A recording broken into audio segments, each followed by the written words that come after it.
grades in school. Well, and so let's get into real estate then. So how, because I know a little bit about your story, so I'd like you to kind of retell it. So how did you find your love for looking at houses?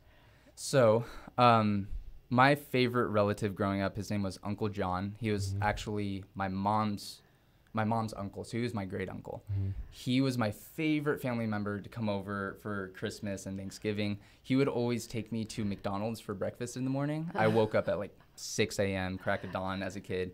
And so I'd go bug him, and he loved me, so he would always want to spoil me. So he'd take me to McDonald's for breakfast in the morning, and then one day we were driving home, and I used to live right by Great Oak High School, and I moved there in 2005. So when we moved there, my neighborhood was like the only one near Great Oak High School. Since then, they've built so many more homes, but they were actively building them when I was a lot younger.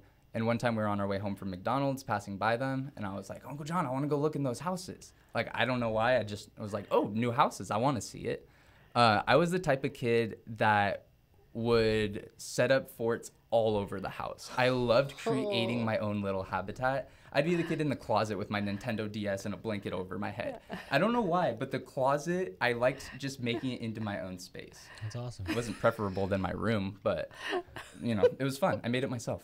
But so yeah, my uncle would always take me through new builds, showing me houses. And then as I grew older, I knew some people with family and friends who were real estate agents, and they talked about wanting to become a realtor.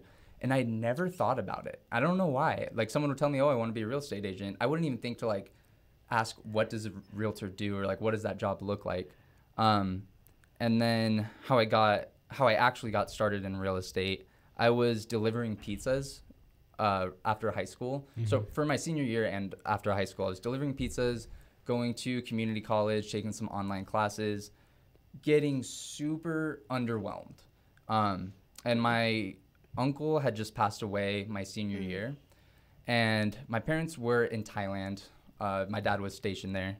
So I was kind of just stuck at this point of, I'm just making it through right now. I'm not actually working towards a big goal or a big picture.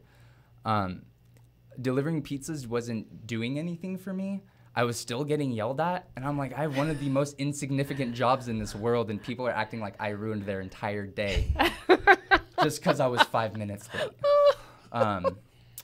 Well, on the bright side, you learned a lot of neighborhood routes. Oh, yeah. So that'll be coming in handy as a realtor. Oh, I know this back road. I can get over here. Yeah, after growing up in Temecula from 2005, I know all of Temecula, and I actually worked at the Pizza Hut right down the street on Los Alamos.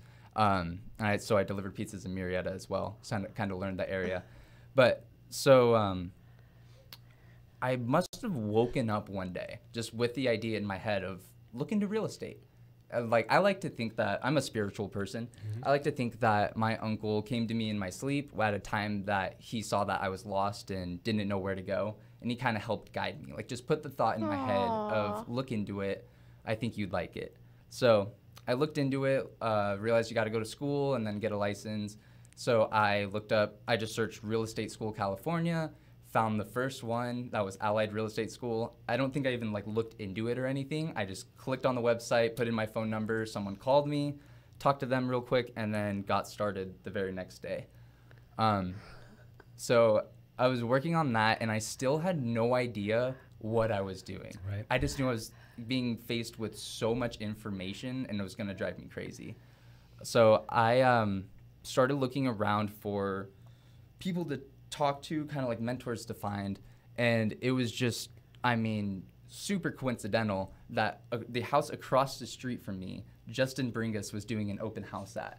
Oh. And I heard actually his Mustang pull down the street, and I saw him step out in his nice suit. He had nice shoes on, beautiful car, and I was like, that guy looks like he's having fun, and he looks like he's making really good money. So I had just woken up. It's like 11 a.m. And I threw on a shirt, threw on some pants, threw on some shoes, walked into the door, and I said, hey, sorry, I'm not looking to buy this house. I don't want to waste your time. I was like, but I just started real estate school. What do I need to be doing to make sure I actually make it somewhere? Because I was already starting to see these videos of how to not or how to actually make it in real estate instead of dropping out in your first year, kind of things like that. Yeah. So I realized if I didn't have any guidance, I wasn't going to be able to do it on my own, or it would take me multiple years to figure out what someone could tell me in 30 minutes. Yep. So yeah, just walked in. I asked him, what do I need to be doing? And he gave me a few names on YouTube, like Gary V, Mike Ferry, got me started on watching some real estate coaches videos. And then Gary V, who's more just about the hustle and the grind that you have to do.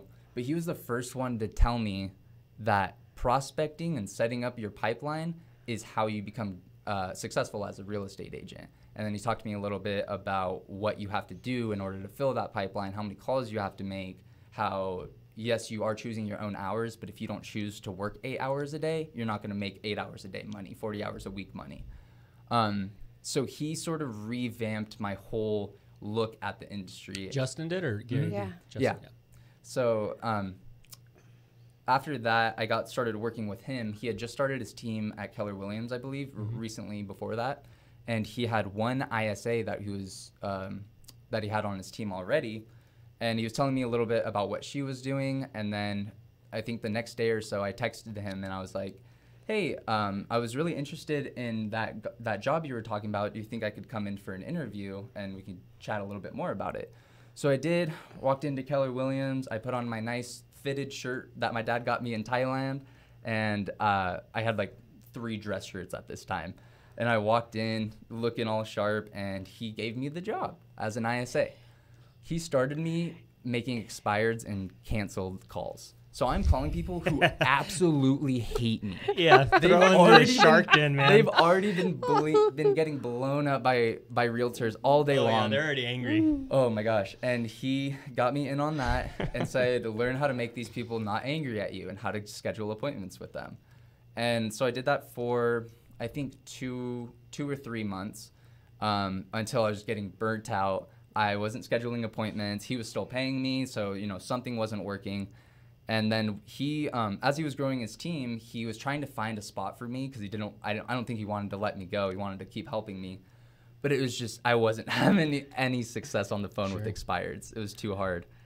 And so he started changing what I was doing. Then I started learning how to organize a database. So he got me on his CRM. He had his agents on his team, and he had me go through, check all the leads, and make sure that they're all updated how they're supposed to be. And they have all the tags on them, action plans, all that. And so from there, without even realizing it, he was teaching me how to run a database and know a database like the back of my hand. That's awesome. And yeah, that's pretty much it. Do you want to ask another question before I keep rambling?